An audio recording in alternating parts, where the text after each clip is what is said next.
Keep your eyes closed.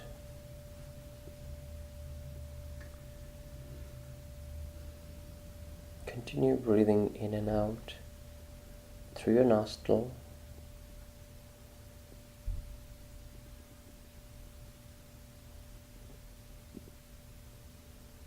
You might be tempted to open your eyes and move your body to seek comfort. Try your best not to follow through those thoughts. Try your best to keep your eyes closed so you remain aware of your mind. Try your best to keep your body steady so you can be aware of your body.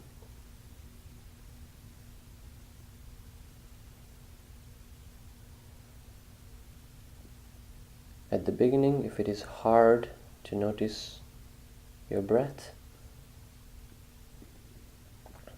you may take a couple of deep breaths.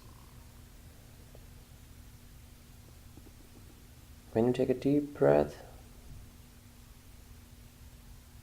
just notice air flowing through your nostril. You may feel cold air passing through your nostril. And when you breathe out, you may notice warmth touching your nostril.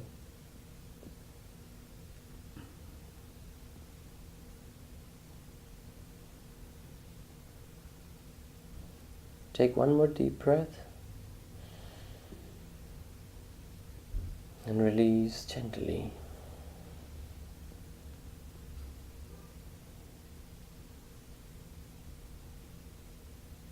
Take one more deep breath and release gently.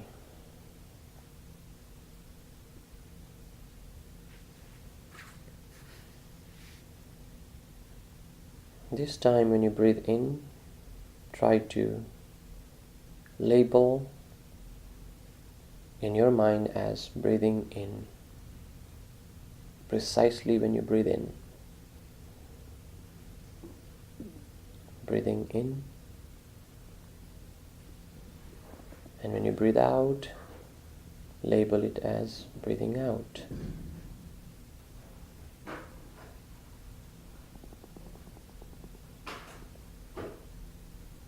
For a few minutes, try your best to be aware of this cycle of breath. As soon as you breathe in,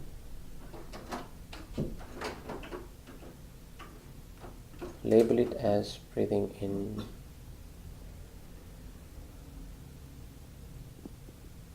When you breathe out, make sure you label in your mind silently, just noticing in your mind, breathing out.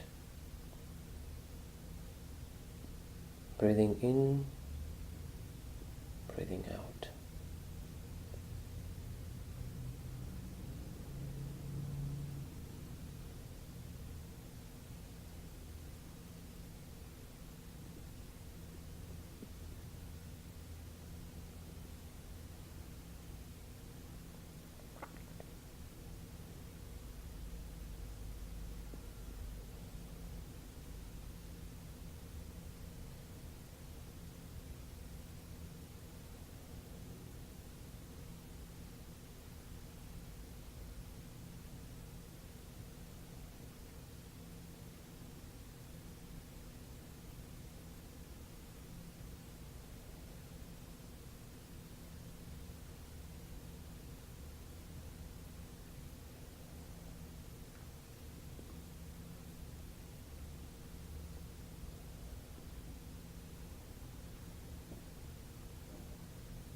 Continue labeling as breathing in,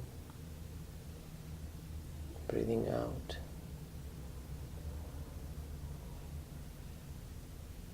If that becomes easier, as you continue practicing,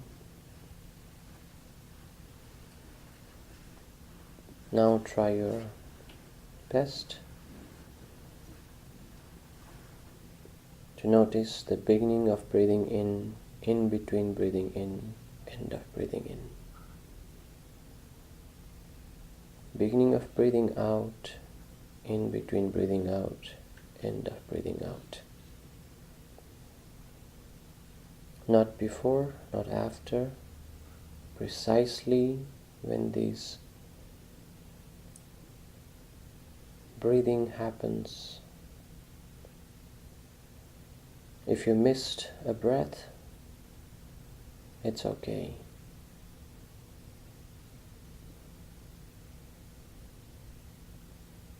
Do not get angry, do not get upset. Do not open your eyes and look around. This is your time.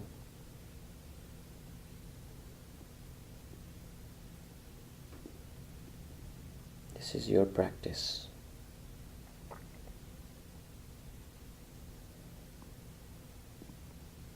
If it is harder to pay attention, take a deep breath. Take a forceful breathing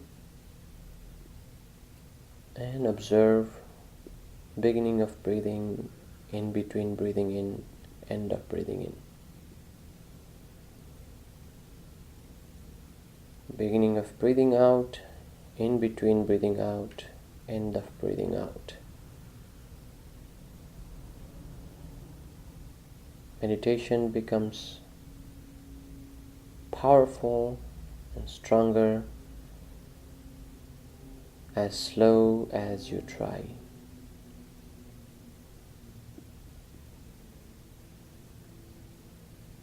There is no rush.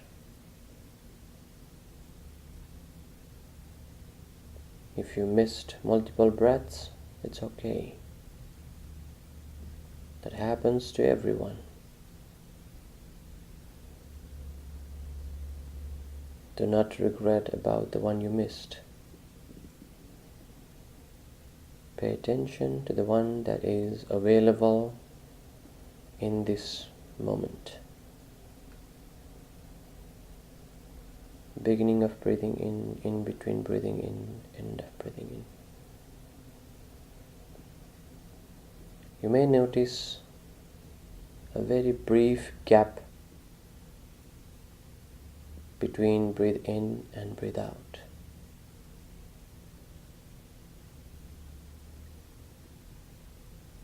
If you are aware about the gap,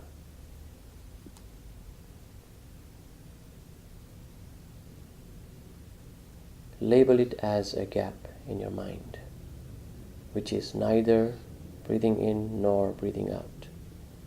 Just label it as a gap. Beginning of breathing in between breathing in, end of breathing in. A gap. Beginning of breathing out, in between breathing out, end of breathing out. Another gap.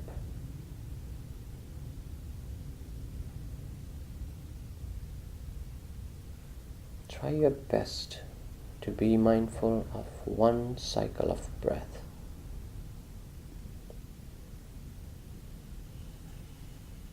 Observe your breath with curiosity. Observe each breath with novelty in your mind, with awareness. Be mindful of breath in, mindful of breathe out.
As you continue practicing, you may notice that your breath has become shallower and subtler.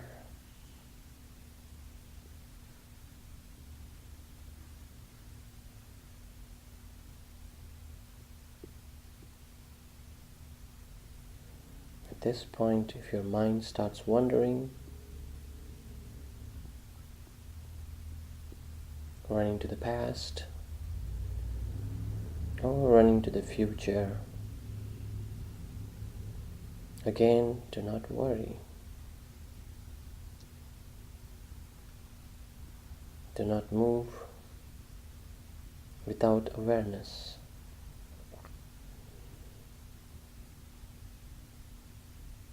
If you found yourself and your mind wandering,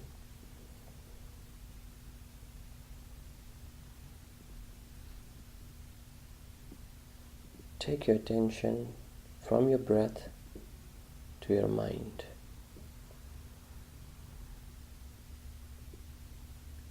You may forget the awareness of breathing for a second and pay attention to your mind.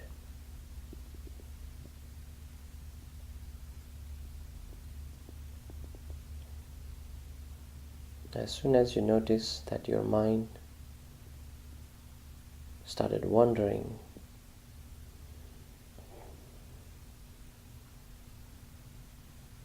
be aware of your own wandering mind and label as thinking, thinking, thinking.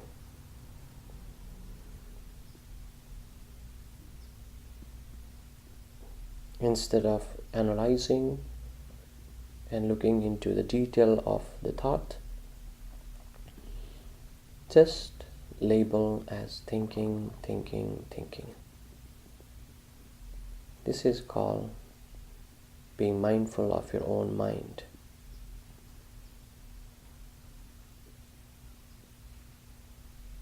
No matter what kind of thought you have, just label it as thinking, thinking, thinking.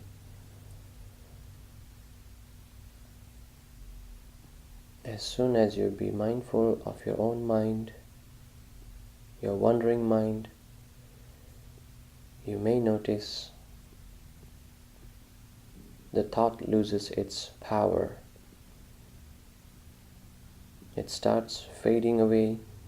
It starts disappearing.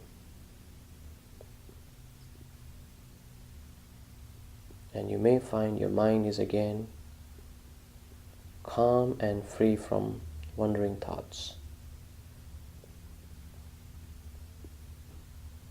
Once you're able to notice, free from wandering thoughts, free from mental agitation, take your mind back to your breath. Continue from the point you notice, whether it is breathe in or breathe out or in between. Continue observing your breath and labeling it. Beginning of breathing in between breathing in, end of breathing in. A gap. Beginning of breathing out, in between breathing out, end of breathing out, a gap.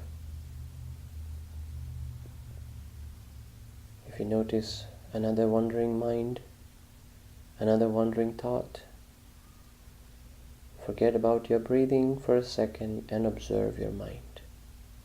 And label in your mind as thinking, thinking, thinking.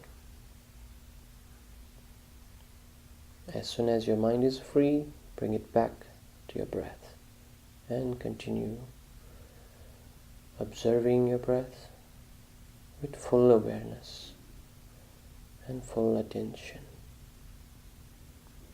Breathing in, breathing out.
As you continue practicing,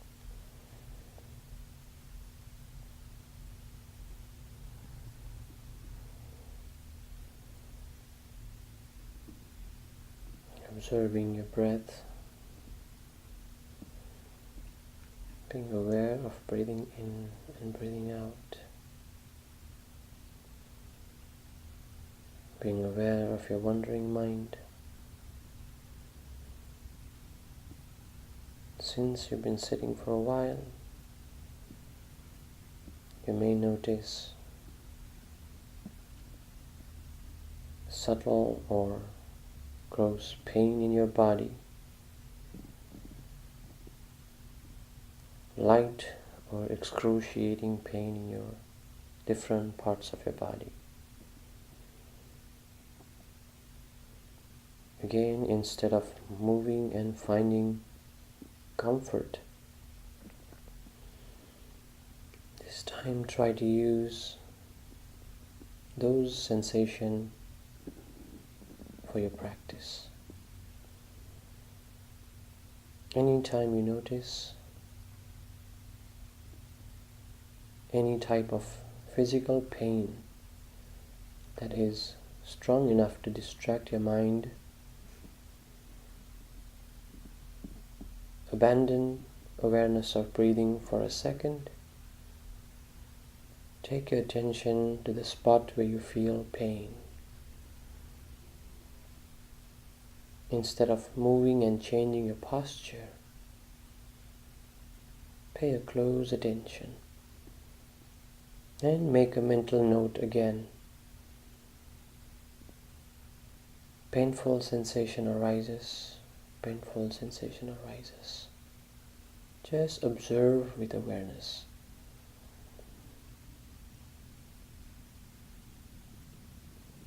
Do not personalize the pain, but observe the pain objectively. Observe those painful sensations as if it never happened before. Try your best to watch the sensation as long as you can, being mindful of the pain. You may notice the sensation increases. Either it changes the spot, either it starts disappearing, either it starts spreading in that area. Whatever happens, just pay attention and label in your mind. Painful sensation arises, painful sensation arises. If it is increasing, you may label as painful sensation increases, painful sensation increases. If it is disappearing, painful sensation disappears, painful sensation disappears.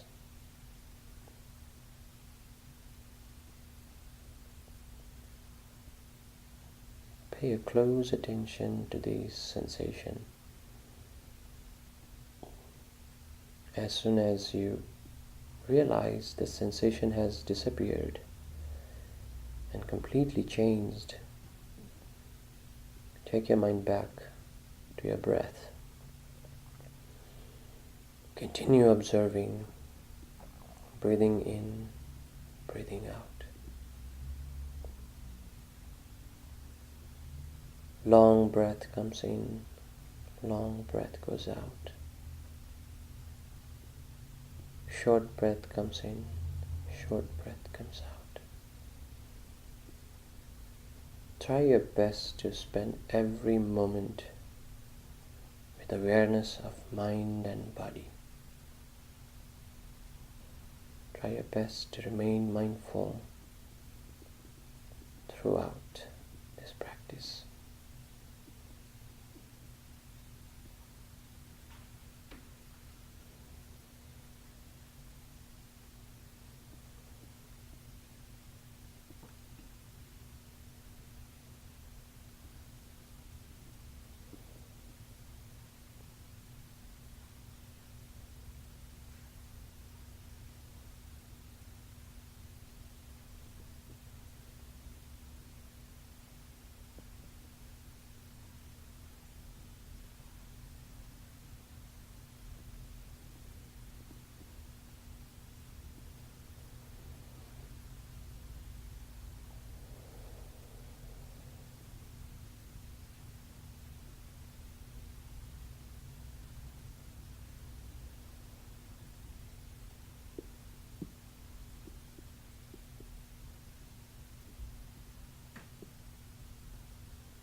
Keep your eyes closed.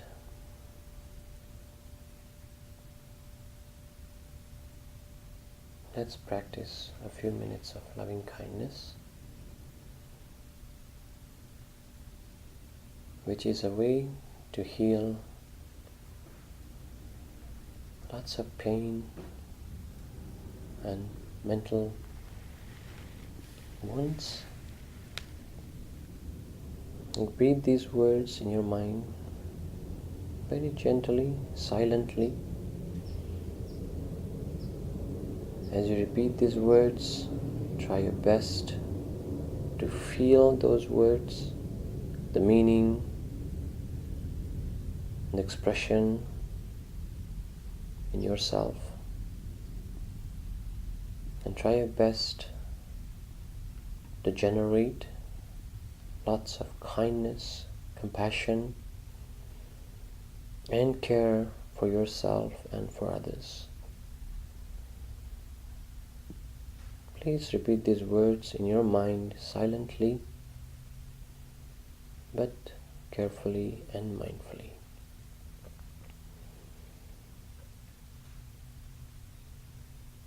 May I be free from hatred. May I be free from physical suffering. May I be free from mental suffering. May no harm come to me. May no trouble come to me. May I take care of myself happily.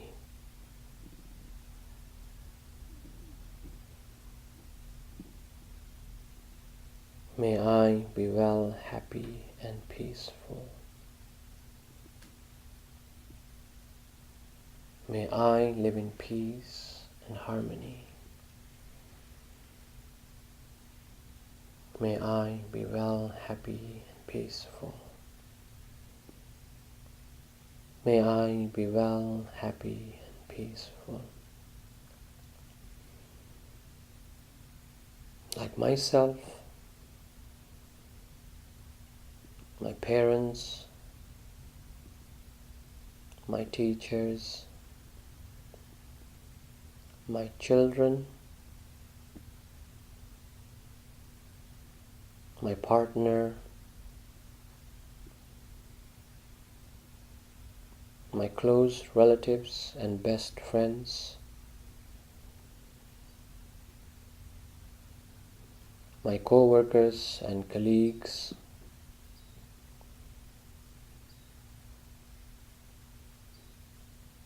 everyone I know in this world,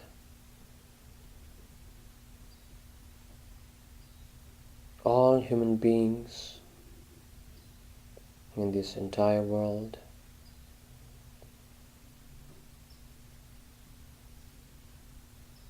all living beings in this entire universe, may they all be free from hatred. May they all be free from physical suffering. May they all be free from mental suffering.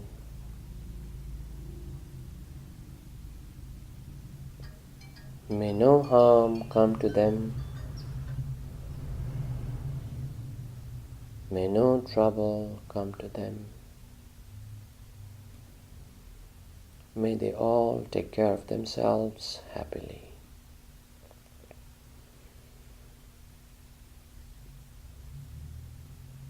May they not lose their fortune.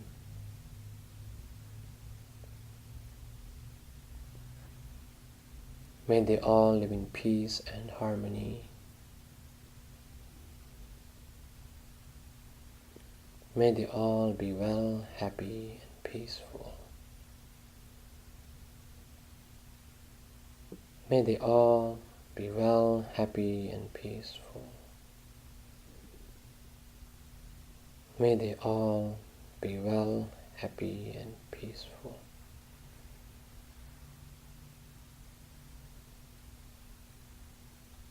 May they all be well, happy and peaceful.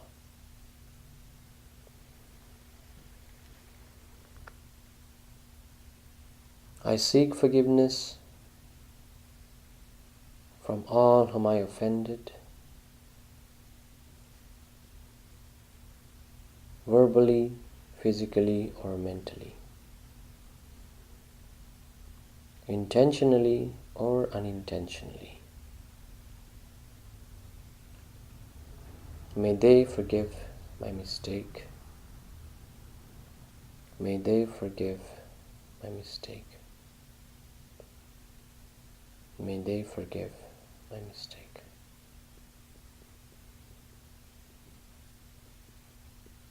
I forgive everyone, those who offended me, verbally, physically or mentally, intentionally or unintentionally. I forgive all of them.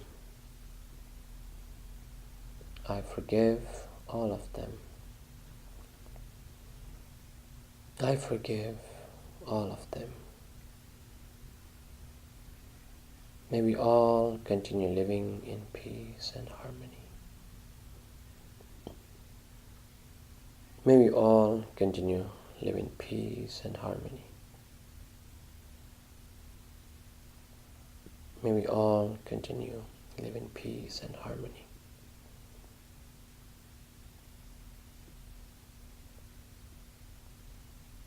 May I continue practicing this Dhamma. May this practice of Dhamma bring me good associates. May I never associate wrong people. May I always associate righteous people. May I always have righteous friends.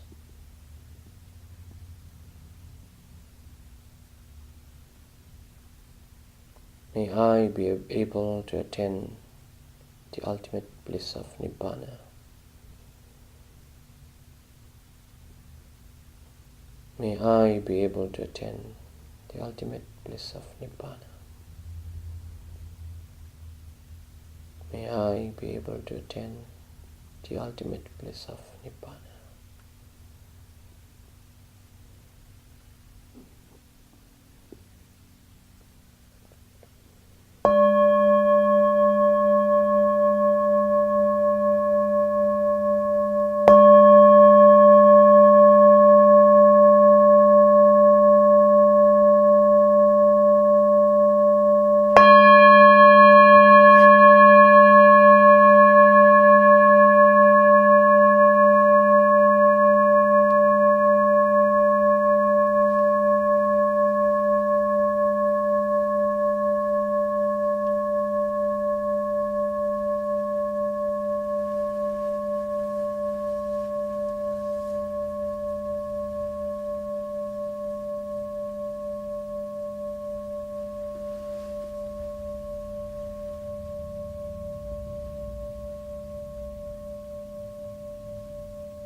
Ittavata cammehi sampadang punya sampadang sabbe deva numodantu sabbe bhuta numodantu sabbe satta numodantu sabba sampatti siddhya sabbe diyo vivajjantu sabba rogo vinasatu mame bhavatvantarayo sukhi dikayuko bhav. Sadhu, sadhu, sadhu.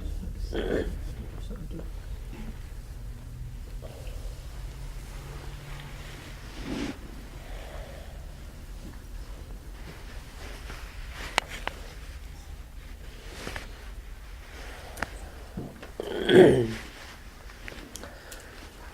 dear friends, I hope that practice went well for everyone, and I'll try to answer your questions. I just want to share one explanation about well-balanced, well-calibrated and well-measured practice, and practice that was not balanced, not calibrated and not measured. In Anguttara Nikaya, there's a collection of numerical teachings by the Buddha. It's a very big book, and it has about 7,000 different suttas. So in that book, there's one particular sutta. It's an example that Buddha was trying to explain to his students. And when I say his students, it's not always monks. It could be anybody, because his teaching is not specifically directed for only, ordained community. Excuse me, do you want to use the mic?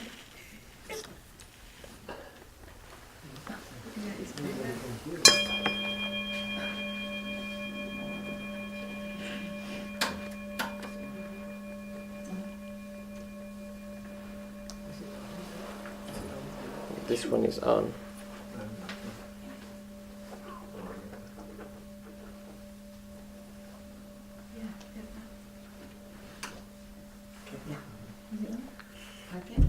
Okay. So in this sutta, I'm trying to remember the name of sutta. Maybe Rathakara. In this sutta, Buddha talked about a story. There's a carpenter. He's a good carpenter. And a king needed a pair of wheels for his chariot. Are you guys familiar with chariot? Like, the old time, the horse pulling a chariot. Cinderella. Yeah, Cinderella. So this king ordered the carpenter to make a pair of wheels within 6 months. So he has 6 months to work on this pair of wheels. And carpenter took his time, 5 months, 3 weeks after the king's messenger came and asked the carpenter, okay, next week we need the wheels. Are those ready? And the carpenter spent 5 months, 3 weeks to make one wheel. And he said, yeah, I can get it ready by next week. So when next week came, which is right after 6 months, he had both wheels ready. So he took 5 months, 3 weeks to prepare one wheel, and he prepared another wheel in just a week time. And the messenger took the wheel to the king and he told the story. When I went to see him last week, he had only one wheel prepared and he was still working on the first wheel. But when I went to pick up today, he has both wheels ready. Something fishy. There's something's wrong. He did something not correct. And king summoned the guy, the carpenter. He was summoned to the palace, and king asked, what is it? What is your secret that you were taking 5 months and 3 weeks to prepare one wheel, and you have both wheels ready, which is, the second wheel was only taken 1 week time. So what was the secret? And king also told that when I examine both wheels, they look identical. So there's nothing to be noticed from the appearance of the wheel. And king was trying to figure out what was the secret. And the carpenter was not planning to deceive the king, but he said, if you want to find out the difference between these two wheels, find an open space where you can roll these two wheels separate. You just roll them down the road and see what happens. As the carpenter suggested, king ordered to clean the street, and he rolled these two wheels along the street. Now you can imagine when they roll the wheels, well-made wheels, it keep rolling. Now can you guys guess what happens? It's a funny guessing, right? So these two wheels disconnected, they're not attached to each other, but now in the clean street, it's rolling down the street. It's a very long street, nothing to stop it. So what do you think will happen to these two wheels? It kept rolling on and it kept going on to some point. Now I want to see your imagination. What do you think happened? Do you guys follow my story? Yes. Okay. So these two wheels rolling down the street, and what happened? Disappear. No. It should not, because king is gonna kill. It should not disappear. It kept rolling, so No break. there was no break. Yeah, there's no It's break. gonna crash. It should crash. Yeah. So do you think both of them crashed, or what do you think? Both of them. Both of them crashed. Any other assumption? What else is possible? Roaring. So imagine the street is super clean, not even a piece of marble or of sand. It's a very clean street. One rolls further, One rolls further. Which one you think would roll further? the one that takes. That took longer. Okay, that's possible. So I'm gonna cut it short. So what happened, they both rolled the same distance. It kept going, as long as the street was available, and as the force, there was equal force for both wheels. So as long as force was there, the wheel kept rolling down. When the force was over, no more force for the wheel to roll, it stopped. And as Yanti was saying, one wheel crashed. That means it fell. The other wheel remained upright. It did not crash. Now you can imagine which one didn't crash. What do you guys think? The one took 5 months and 3 weeks. And the king was like, okay, he saw the secret, he saw the point. And he asked the carpenter, and that's where he told, it's well measured, well balanced, and well calibrated wheel. He took 5 months, 3 weeks, because he was trying to have every piece with a proper, required measurement and other ideas. So Buddha used this metaphor to explain the practice of meditation. So when you're practicing, if you can do fast, that's the example of the fast wheel. You can learn fast. Of course, some people are very skilled. They learn things a lot faster than some other people. But what happens when you try to fasten the process of learning, the outer layer seems okay, just like those two wheels. It appeared both nice and well designed. And same with the meditation practice. If you learn fast, it appears both effective. But what lasts longer, what remains, unshakable is the one that took longer and that took more careful balancing, careful measuring, and careful calibrating. So that's the Buddha's teaching for meditation. And that's why he wanted his followers, his students, to learn everything very carefully. Instead of trying to do things fast.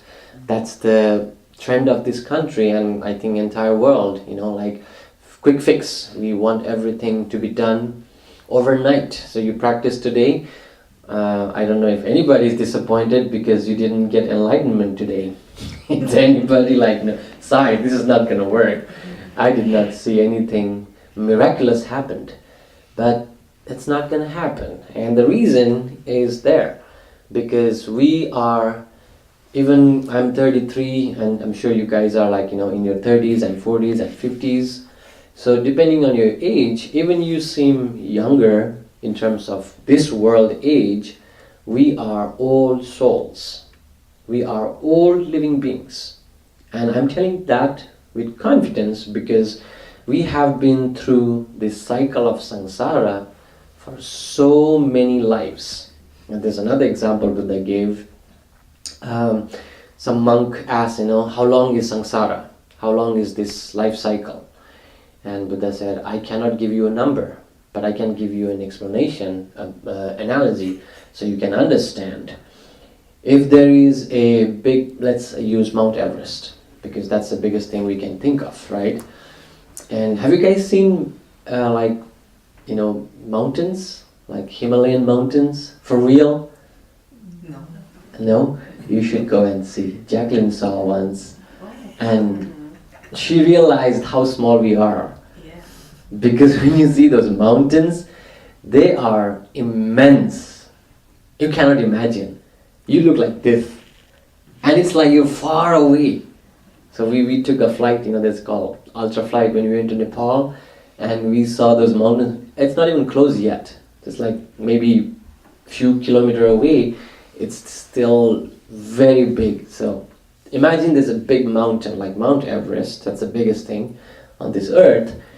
And Buddha gave example, you think of a mountain, once in 100 years, you take a piece of cloth, just a rag, you take a piece of rag and go to the Himalayan mountain and you clean the whole mountain. Once in 100 years. How many years it will take for you to totally, get rid of that Mount Everest by just cleaning once 100 years? Can you guys give me a number? Million. It's a lot. That's the point, right? So Buddha he said, I can't give you a number, but I can give you one. That's one. There are so many explanations I'll tell you guys later. That's one explanation Buddha gave. That's how much that takes is still a lot less than how long is this samsara, this cycle of life. So that means we have gone through a lot, and there's still a lot to go. And if we remain in ignorance, we don't try to overcome ignorance, this samsara kept building. It become more harder. And that's why Buddha always encouraged Udabindu nipatena udakumbo vipurati. When your pot is empty, you cannot imagine filling it. But if you can, at least put a drop.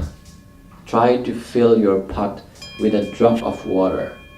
Which is another way to say, if you don't practice, if you don't read, if you don't engage in any kind of spiritual journey, you remain empty all the time. And the best way to do is try little by little. So that's what, when I saw Maria's text message asking to, we're going to start this and I'll be a part of it, I was very happy. I was really honored, and I want to be a part of something like this. It's a long journey, and my belief is that we met before. This is not first time in this samsara. We have met before in this cycle. That's why we connect. 7.6 billion in this world. Why we connect? There must be some reason. And Buddha also explained, why we connect. Because we have similar mentality, similar dispositions, similar interest. That's why I'm from Nepal, you guys are from Indonesia, and we met in America. What an honor to have that, right? It's very rare, and we that happened. And so all this explanation I'm trying to tell, we started today, which is a great beginning, and I hope we will continue as we promised. We will do it every month.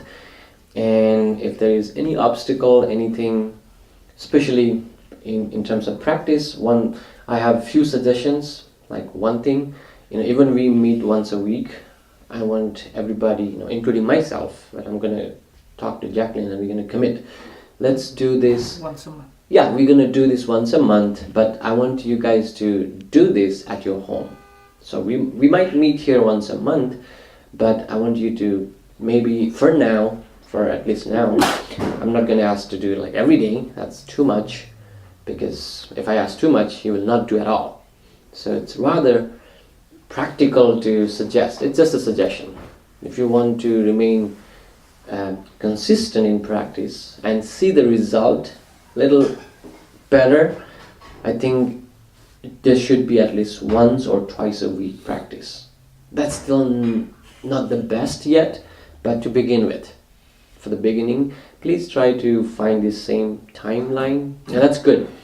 If you can find like a 10 minutes, 15 minutes on Sunday or Saturday, yourself, your kids, your family, try to do this consistently. Otherwise, we will be doing only 12 times a year. That's not a lot. So if you try to do it every week, it will be 52 times. It's already a nice number. So that's one suggestion. And we will definitely see good change. Our this is based on Buddhism. Also, there's so much science in this practice. It is helping us to boost our immune system. That's a recent study I've been looking at. When I read some articles, they said, people become less vulnerable to certain pollen, certain diseases, because your immune system gets better when you engage in mindfulness practice. And they try to do that experiment. So that's one thing. Less stress. You have a very strong tool to deal with stress, which means better heart. When you have too much stress affects your heart and you're more exposed to a lot of cardiovascular problems. So if you engage in some kind of technique, some kind of practice, it protects your heart, it protects your health, it protects your heart. And also, what a wonderful moment, right? What a wonderful time, this 30 minutes. And we all deserve that time. We do a lot for others. We do almost everything for others. Kids, family, friends, even temple, right? So this few minutes is for you. This is your time, and we should be proud and we should be committed to this practice. So I hope we will continue and we will see nice result coming out from this practice. Thank you. And if you guys have any question, especially about practice, then I want to strictly spend this time regarding practice, meditation, and any instruction I give or guidance I give. If it is too fast, too clear, too much, you should let me know so I can change as it needed. Is there any question for me?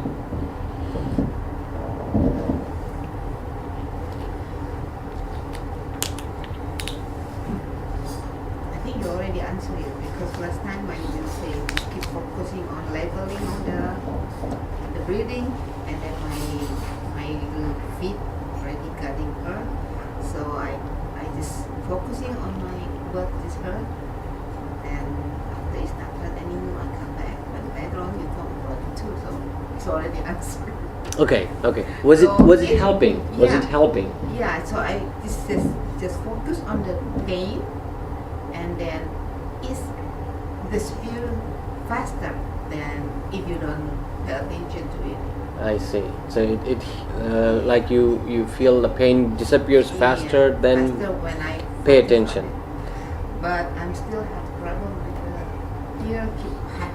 It's like I want to just moving it, but I say okay, just focus, but then it's a little bit harder. Okay. For my neck and shoulder. Okay. But it's okay. Today is better. Okay. So that's a good news. So one thing I want to propose is, like, even I asked try to sit still and try not to move. That would be only for the beginning. Now once you are sitting and start practicing, there's another thing you can do. Let's say your back is like unbearable pain. There is so much pain you cannot take it anymore. No matter how much attention you give, if it hurts a lot, now I don't want you to sit and hurt yourself further. So next step I would suggest is, before you move, try to focus on your movement. Let's say I have pain in my leg. Now I cannot take anymore. It's like very strong, excruciating pain. What I want to do is, I don't want you to sit like that. Oh, Sai said don't move, I'm not going to move. Don't do that. If it is too much, it's beyond your tolerance. Now that's where you, like, if you need it, open your eyes, but very carefully. Still you're doing mindfully. You can, before you open your eyes, you pay attention, opening my eyes. I can see this, see my leg, moving my arm, touching my leg, lifting, and moving, and again go back to your meditation.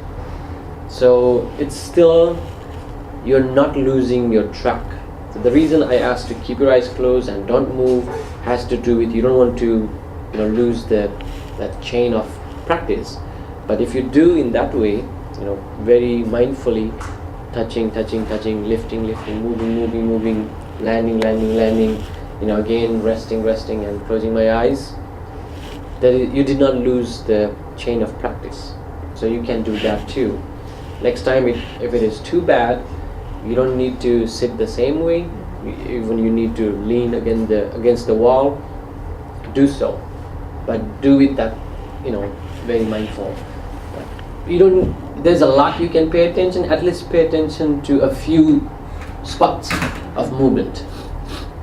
Does that make sense? Yeah. Like you can pay attention to so many things, but try to be aware of few. That's still better than just like sudden move. Thank you.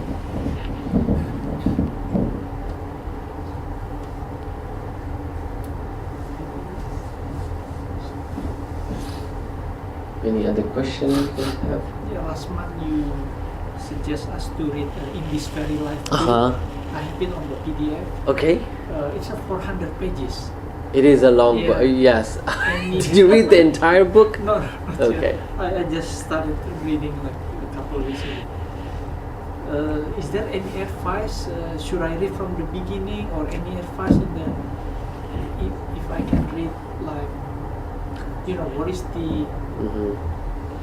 the main thing from that book that I can I'm not looking for a shortcut, but any That's a advice shortcut. to finish. It seems like you're looking something that's you think it's more important in the book, and so the best suggestion I remember in that book, that if you read the introduction part, the book says exact opposite of what you're trying to do. It says don't skip any part. So try to read through the book once, and once you are familiar with the content, then you can go back next time and let's say now we are doing sitting meditation, right? And we're trying to do breathing in and out. The same idea, especially in Burmese tradition, they use their belly. I'm going to try that with you guys. I'm going to see which one works better. Because breathing is very subtle. So I don't know, did you guys notice like you almost don't feel your breath while you're practicing? So it was like, where is my breath kind of fear. Did you notice that? That happens because breath is very subtle. Therefore, in Burmese tradition they use belly. They pay attention to rising, falling, which is a lot more gross than breath. So I can try that. Maybe next time I'll try to use belly and see which one works better. So for next 3 weeks I want all of you to try using your breath and see if you can stay focused and be aware of your breath in and out. And we will try something new on January meeting, and I will train you to do your belly and in and out. So that after that you can try 3 more weeks with that and see which one works better. So the point is, in that book you will find different instruction for different set, so different situation. As you practice become deeper, I think I like there are like some topics about obstacles of meditation. So that's something you can begin with, because you want to read some obstacles and see, oh, I see. So in Buddhism we call them like Mara. Mara is like enemies, right? Mara. Yeah. So 10 types of Mara, different names, but those are personified idea of thoughts. So in Mara there is one called Dvesa. Now Dvesa is anger. It is personified as like an individual, but it's our own thought. So you can read those, and if everybody likes to use that book, I'm going to assign everybody to read certain part, like not the entire book. That's what I'm. Yeah, I just wanted to, today I wanted to see how this goes and how people want to take this. So as we go on, and if it is like, going to happen every month and nice and consistent, we can come up with better structure for this practice. But it's good that you started reading the book. Yeah. Read the book, I haven't got the book. In this very one. Oh, In this very where should you get that? Amazon? I can send it to you. Yeah, if it is PDF available, we can use PDF version. But I'm not going to say anything yet. So if you guys are interested, find the book. I think it's better if you can find like hard copy. So it's fine if you can read in your textbook. It's super cheap, and it's like a nice contribution to whatever the Buddhist publisher.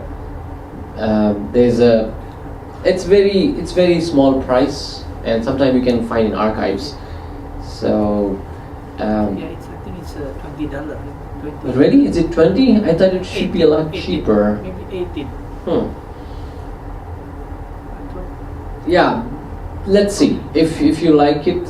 I'm gonna let you guys explore, and if everybody likes it, we will start assigning certain section from the book starting from January. Okay, Is that good? The cheapest version is $14. $14? 69. What is Okay. it? Used one or new Not one? paperback. Paperback. Yeah, it's new. If you can find PDF, that's fine too. So sometimes I like to read this small part. It's very nice. And that book is written by well-respected monk, Sayadaw U Pandita. Yeah. And the beginning that you asked us to follow you, do you have a I think I'm gonna have that in Really? Pali and English. Yeah, that's for my assignment. We can pronounce it better. Because Right. that is called Chaturaraka Bhavana, so the 4 protective meditation, and that one Pali stanza covers those 4 types of meditation. One is Buddhanusati, reflection on Buddha's qualities. Second one is loving kindness. Third one is practice on impermanence, and the last one is reflection of death. So I will have that Pali and English for everyone, so we can use it as a part of our beginning, and the end part. So I will. That's my assignment. Is there any other question? What do you guys think about the structure? The structure of meditation, the parts we did. Good. Are you okay with that? Yes. We did. I timed. We did about total 40 minutes of meditation, and we did 35 minutes of sitting, the breathing meditation, and about 4 to 5 minutes of loving kindness. So that's gonna be consistent, and eventually I will try to incorporate some walking meditation. We have space here. This is enough. We will use that as a part. So that's another very, very powerful meditation. You always do sitting, but when you do walking, it becomes very, it makes it solid, because that's another way to meditate. So that's for the future. For now, we will keep the same structure. Okay, since you don't have any questions, I hope you will follow through my suggestions and try to practice 3 more times before we meet next year again. So a year later, right? We're going to see you guys in 2019. Okay, with this practice, may we all continue to enjoy peace of mind. May we all continue living peace and harmony. May we all purify our mind and engage in more righteous and meaningful behaviors. May we all attain the ultimate bliss of Nibbana. Sadhu, sadhu, sadhu.